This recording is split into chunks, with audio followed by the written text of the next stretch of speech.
J'ai une excellente nouvelle. Demain, c'est dimanche. Et le coronavirus qui nous empêche de faire tant de choses ne pourra pas nous empêcher demain de faire mémoire de la résurrection du Christ. Jésus, qui était resté confiné dans un tombeau pendant 3 jours. Je sais, vous allez me dire, petit joueur, nous, ça fait déjà bien plus longtemps. Mais Jésus, au bout de 3 jours, est sorti vivant de ce tombeau et il nous invite à recevoir cette même vie, à recevoir cette vie divine dans nos propres vies. Pour cela, comment fait-on ? Le dimanche, on va à la messe recevoir cette vie. Et demain, comment va-t-on faire ? Eh bien, je vous propose d'aller à la messe en restant chez vous. La messe à la maison, mode d'emploi.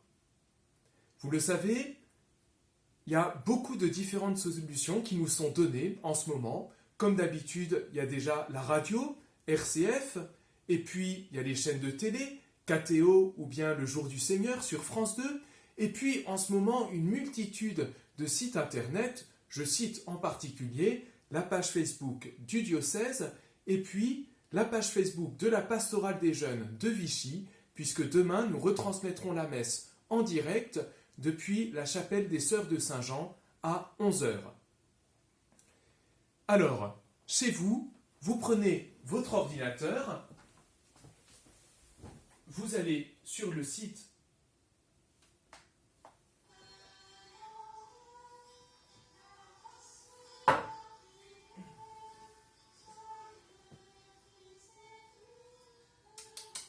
En fait, non, ça ne marche pas comme ça. Vous n'êtes pas en train de regarder un film, vous êtes à la messe. Alors, ce que je vous propose, c'est de faire autour de votre écran comme un véritable coin de prière. Vous pouvez installer une icône ou bien une croix. N'hésitez pas à mettre une bougie de Jérusalem, d'éteindre votre téléphone et de vivre ce temps comme un véritable temps de prière. Vous êtes à la messe.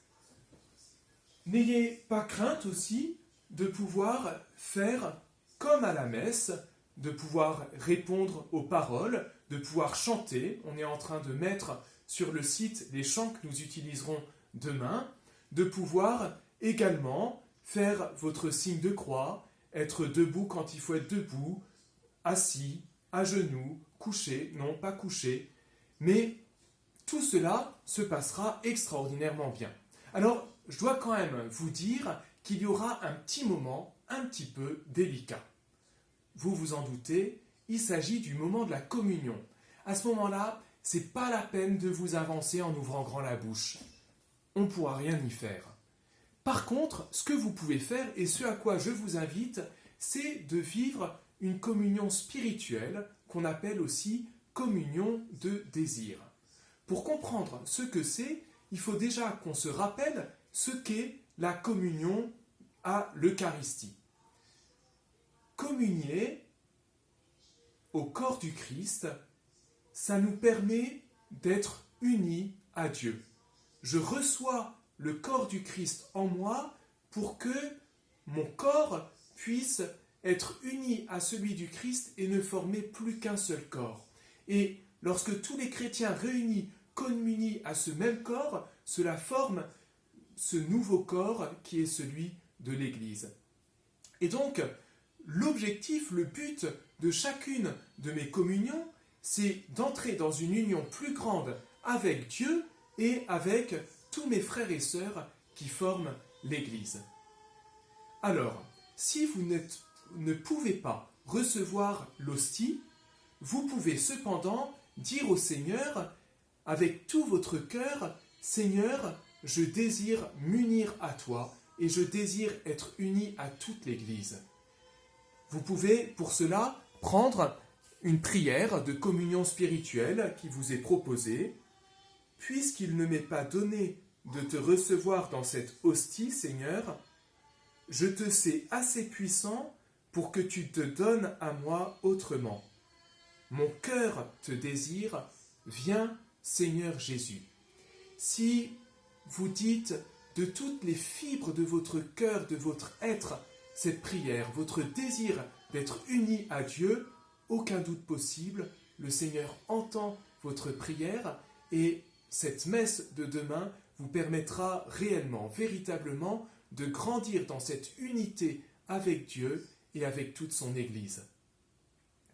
D'autant plus, il faut le reconnaître, que dans cette habitude que vous aviez de communier chaque dimanche à la messe, peut-être que de temps en temps, vous y alliez de manière un peu machinale, sans faire attention à ce cadeau extraordinaire que vous faisait le Seigneur. Eh bien, dans ces cas-là, pardonnez-moi de vous le dire, je pense que ces communions faites finalement sans grand amour ne portaient pas beaucoup de fruits dans votre vie.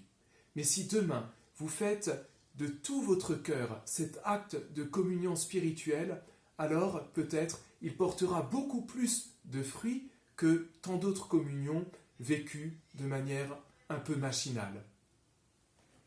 Et puis, dans quelques semaines, lorsque ces mesures de confinement s'arrêteront, nous nous retrouverons tous ensemble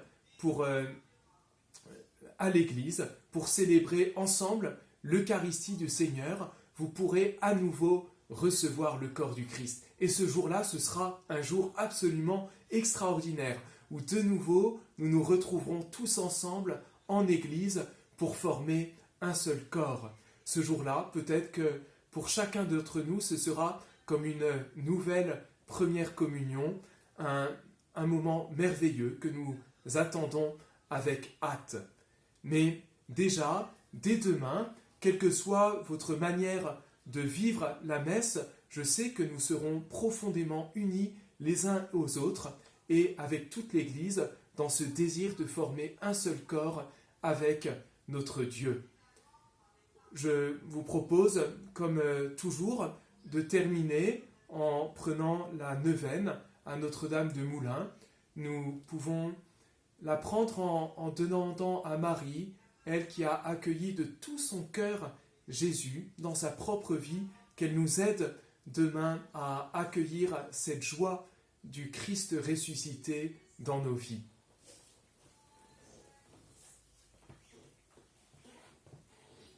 Vierge Marie, sainte patronne de notre cathédrale et de notre diocèse, tu t'es fait connaître comme celle qui intercède pour les malades et ceux qui sont dans l'épreuve. En ce temps d'épidémie, nous nous tournons vers toi avec confiance. Par ton intercession, nous prions le Père de miséricorde pour toutes les victimes de l'épidémie, pour leurs familles et pour ceux que le confinement isole.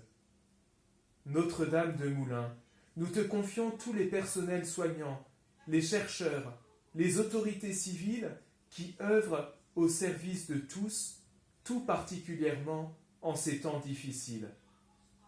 Aide-nous tous à prendre soin les uns des autres de manière solidaire et respectueuse. Prie avec nous, Vierge Marie, pour que les malades soient consolés, protégés et guéris. Notre-Dame de Moulins, nous savons que tu sauras présenter à ton Fils les besoins de notre humanité. Amen.